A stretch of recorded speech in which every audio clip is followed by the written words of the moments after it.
আপন ছন্দে বয়ে চলে এক নদী, মাঝি গান, দুই কূলে ধানের ঢেউ, নবান্ন উৎসব।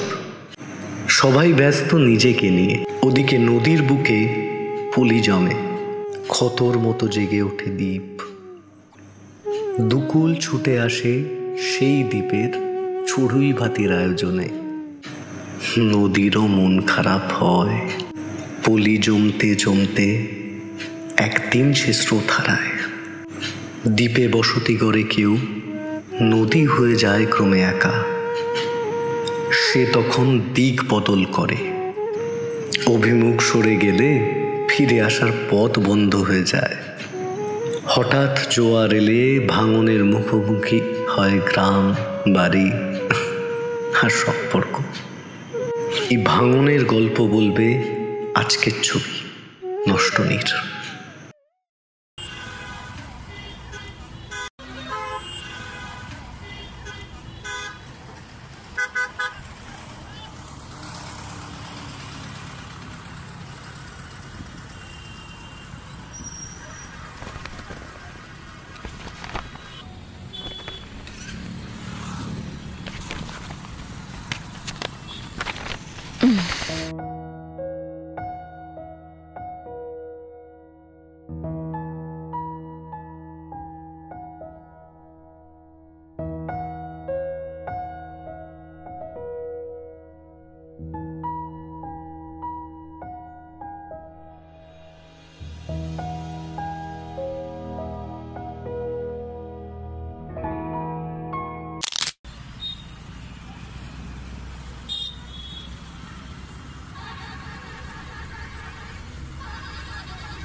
একটু জল খান না।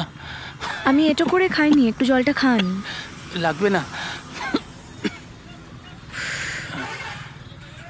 খাবি না তো খাবি না। আমি এলিগো যত সব ফালতু। কি বললেন? কিছু না।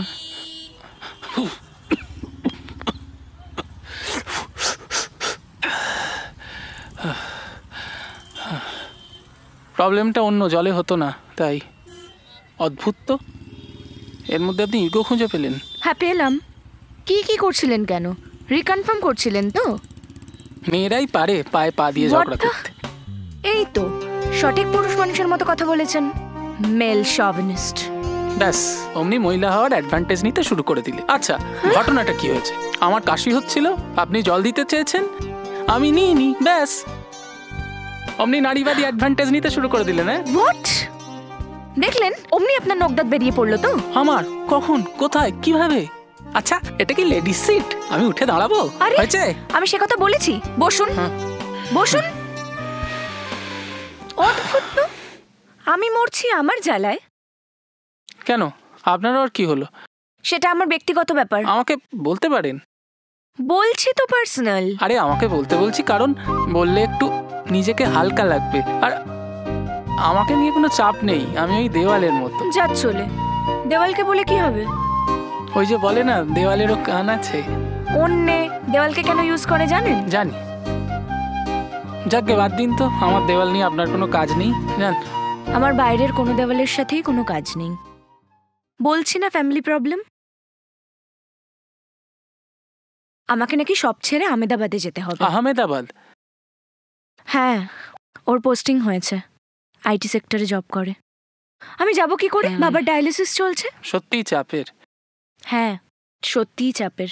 আমি একা মেয়ে, আমাকে এমন হুট করে বললেই আমি বেরিয়ে পড়তে পারি না। সেটা ওনাকে বোঝাচ্ছেন না কেন?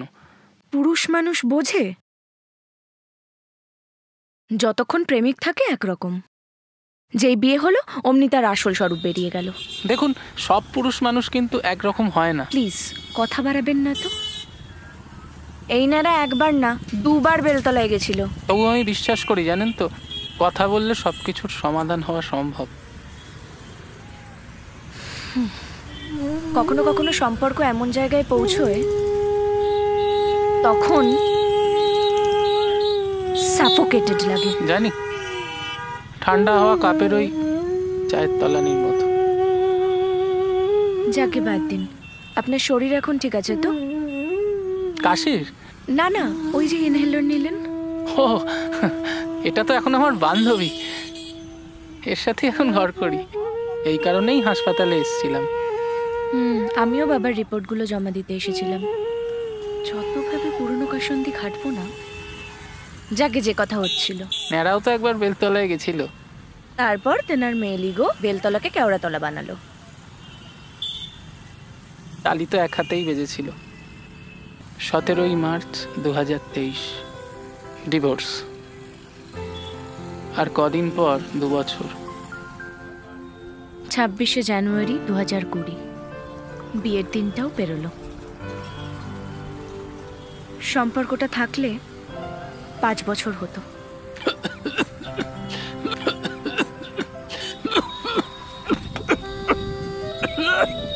জলটা খাও, খাও, খাও,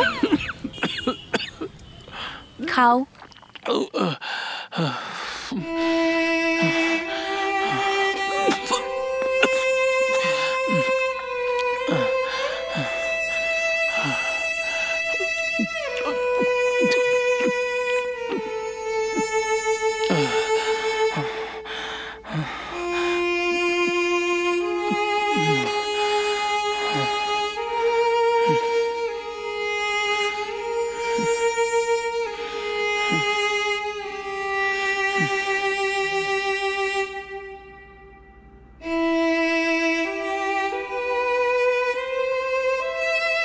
ঠিক লাগছে এখন?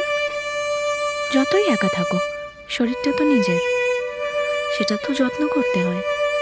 যত্ন নিও, ভালো থেকো।